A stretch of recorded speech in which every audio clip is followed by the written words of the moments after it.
Hey guys, Don here. Welcome to Podiatry Practice Mastery. Excited about something new that Jim is working on here. That Jim has been helping me with this for a while, and I think my voice is here more, but Jim does a lot with, and he's working with Tyson, and they're going to do a podiatry reboot. Basically, it's like a mastermind group for 12 weeks. It's 1 hour on Tuesdays in the evening. It's cheap money. It's more if you have the time, if you can fit it in there. I think your practice would certainly grow with it. One thing that I was just amazed, I always like offers and things like that. And if you look at their offer, if you're not satisfied, they're going to give you 3 times your money back. So basically, satisfaction is guaranteed. That was cool. You know what that's called? That's called risk reversal. Okay?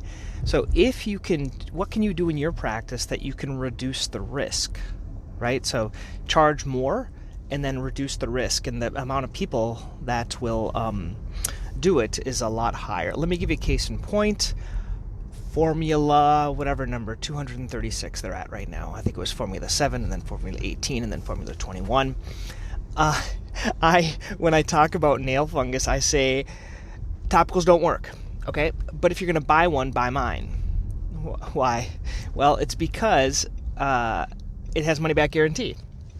That's why, because it's not going to work and then you get your money back. That's how I explain it to patients. I know I probably should be better at offering it. I just really have I just don't believe it. I don't think it really works. Maybe out of superficial onychomycosis a little bit. Anyway, so that's risk reversal, right? Having something. So what other things in our practice can we reverse the risk? For example, orthotics. Can you work something out with your orthotics company? You do so many that you can just guarantee them. Basically, they'll get their money back if they're not pleased. And we tend to do that. So we give their money back except like whatever the scanning fee is, which is like $100, which is the price we pay for them, right? So we'll do that. And if they really make a fuss, we'll just give them back, because it's better to have a happy customer than it is to, worry about $100 in the long end, because they're going to badmouth you and things like that.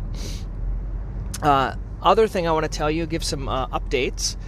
I talked to the King yesterday. You might be wondering who the King is. I told you before, I'm trying to work on getting a Filipino virtual assistant.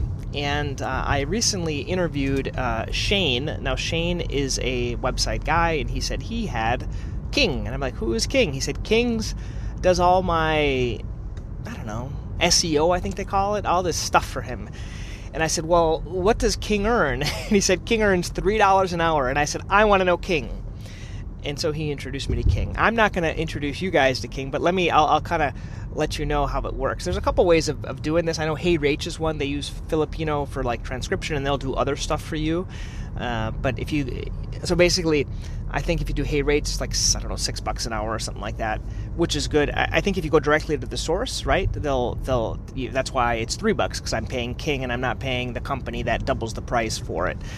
But, I don't know how long King's going to stay around, if he's any good, if it's going to be a hassle, you know what I'm saying? And I have to train the guy. So it was nice. He was not a retired, he's a young guy, and he's an engineer by training, and I guess it's better to work these side jobs than it is to be an engineer in the Philippines.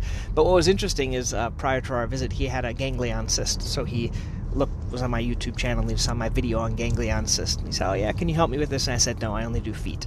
But so that's the idea with this Filipino virtual assistant, and that's kind of what I'm working on. I'll keep you guys in the loop if it works out or if it flops again. So we'll see. I'm going to keep trying until I find someone. I'm trying this time to do a task with him. One thing I noticed that kind of needs to happen on my videos on YouTube is I have to put these time marks, because let's say we did this webinar recently on aromas, and it was like an hour long. Who's going to watch an hour long video unless you really want to watch it? But I could do timestamps based on each section, like what causes it, how to do non-surgical treatments, how to adjust your shoes, and that's something that King could do. So my whole desire to use the King, what would be the King to me, is I would make videos, which are really easy for me. I would put them somewhere, and I'd say, King, you do the rest. And so he would post the video, he would put the description in, he would send it out via the email to the list, he would do all that other stuff that I don't want to do. So I'll keep you guys informed. Once again, check out the reboot that's coming up, and I'm hoping to have kind of a play-by-play each week here as the reboot is going on to get people's opinions and thoughts and ideas and things like that. Okay, have a great day, guys. Bye.